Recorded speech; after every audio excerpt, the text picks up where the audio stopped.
nossa última aula e nós vamos falar sobre a legislação da educação à distância no Brasil. Legislação da educação à distância. Para a gente entender sobre a legislação que envolve a educação à distância no nosso país, primeiro nós temos que estudar sobre a Lei de Diretrizes e Bases da Educação Nacional. Essa lei, também chamada de LDB, foi criada em 20 de dezembro de 1996. O objetivo dela era regulamentar os processos formativos. Nela, nós encontramos os princípios e fins da educação, a organização, os sistemas e níveis de ensino. Na Lei de Diretrizes e Bases, na LDB, em seu artigo 80, diz o seguinte: o poder público incentivará o desenvolvimento e a vinculação de programas de educação à distância em todos os níveis e modalidades de ensino e de educação continuada. No parágrafo 1º, diz o seguinte: a educação à distância será oferecida por instituições especificamente credenciadas pela União. Inciso 2º, parágrafo 2º, a União regulamentará os requisitos para a realização de exames e registro de diploma relativos a cursos de educação à distância.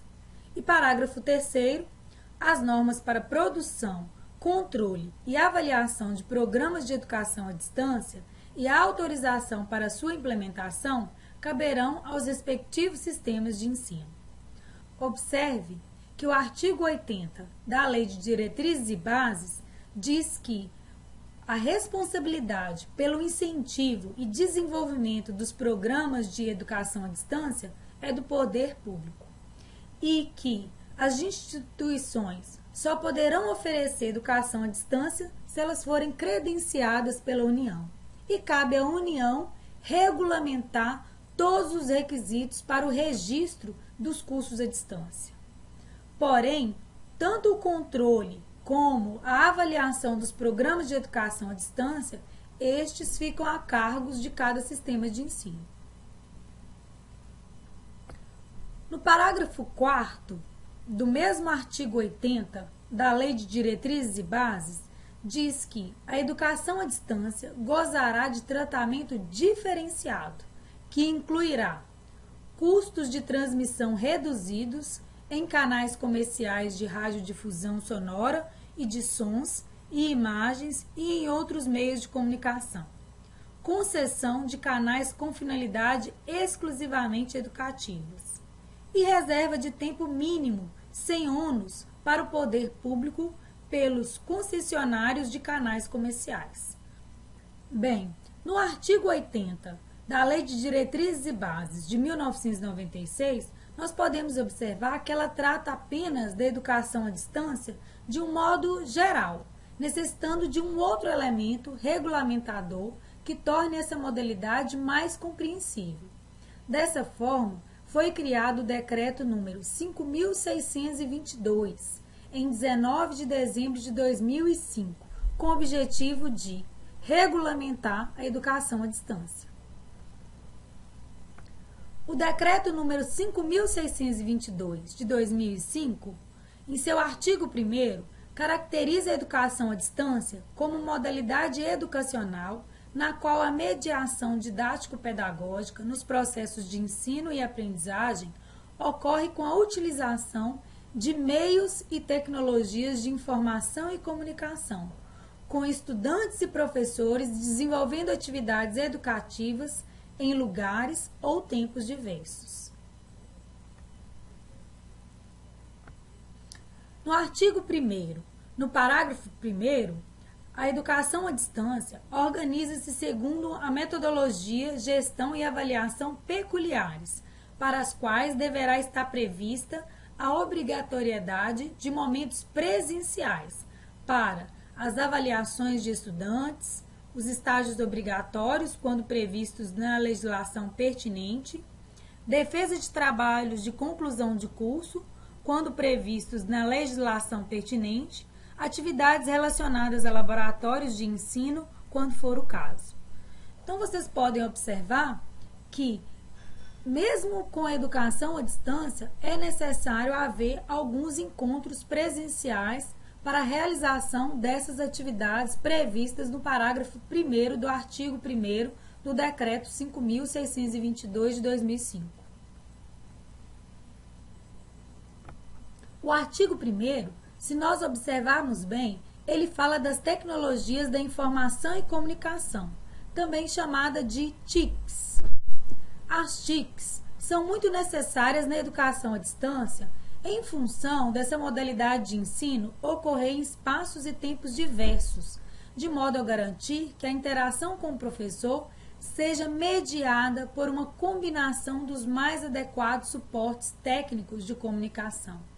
E esses suportes geralmente é dado pelas TICs.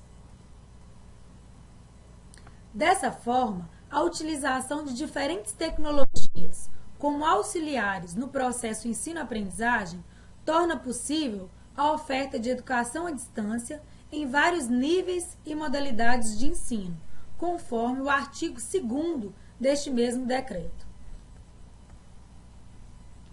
Então, no artigo 2º do Decreto 5.622/2005, ele diz o seguinte, que a educação à distância poderá ser ofertada nos seguintes níveis e modalidades educacionais. Pode ser ofertada para a educação básica, para a educação de jovens e adultos, para a educação especial, respeitadas as especificidades legais pertinentes, e também para a educação profissional, de nível técnico e de nível superior.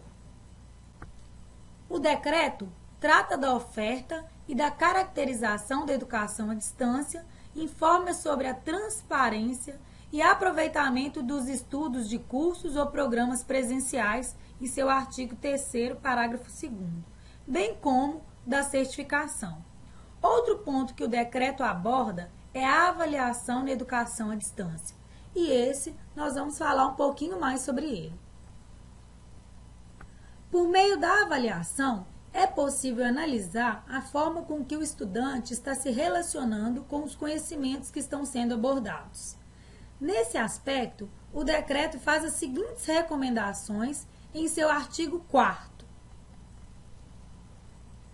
Artigo 4º. A avaliação do desempenho do estudante para fins de promoção, conclusão de estudos e obtenção de diplomas ou certificados dar-se-á no processo mediante cumprimento das atividades programadas e realização de exames presenciais. Parágrafo 1º. Os exames citados no inciso 2, que são os exames presenciais, serão elaborados pela própria instituição de ensino credenciada, segundo procedimentos e critérios definidos no projeto pedagógico do curso ou programa. No parágrafo 2º, os resultados dos exames citados no inciso 2, que é sobre os exames presenciais, deverão prevalecer sobre os demais resultados obtidos em quaisquer outras formas de avaliação à distância. Então, observem que os exames presenciais possuem um valor acima do que é avaliado nas atividades programadas.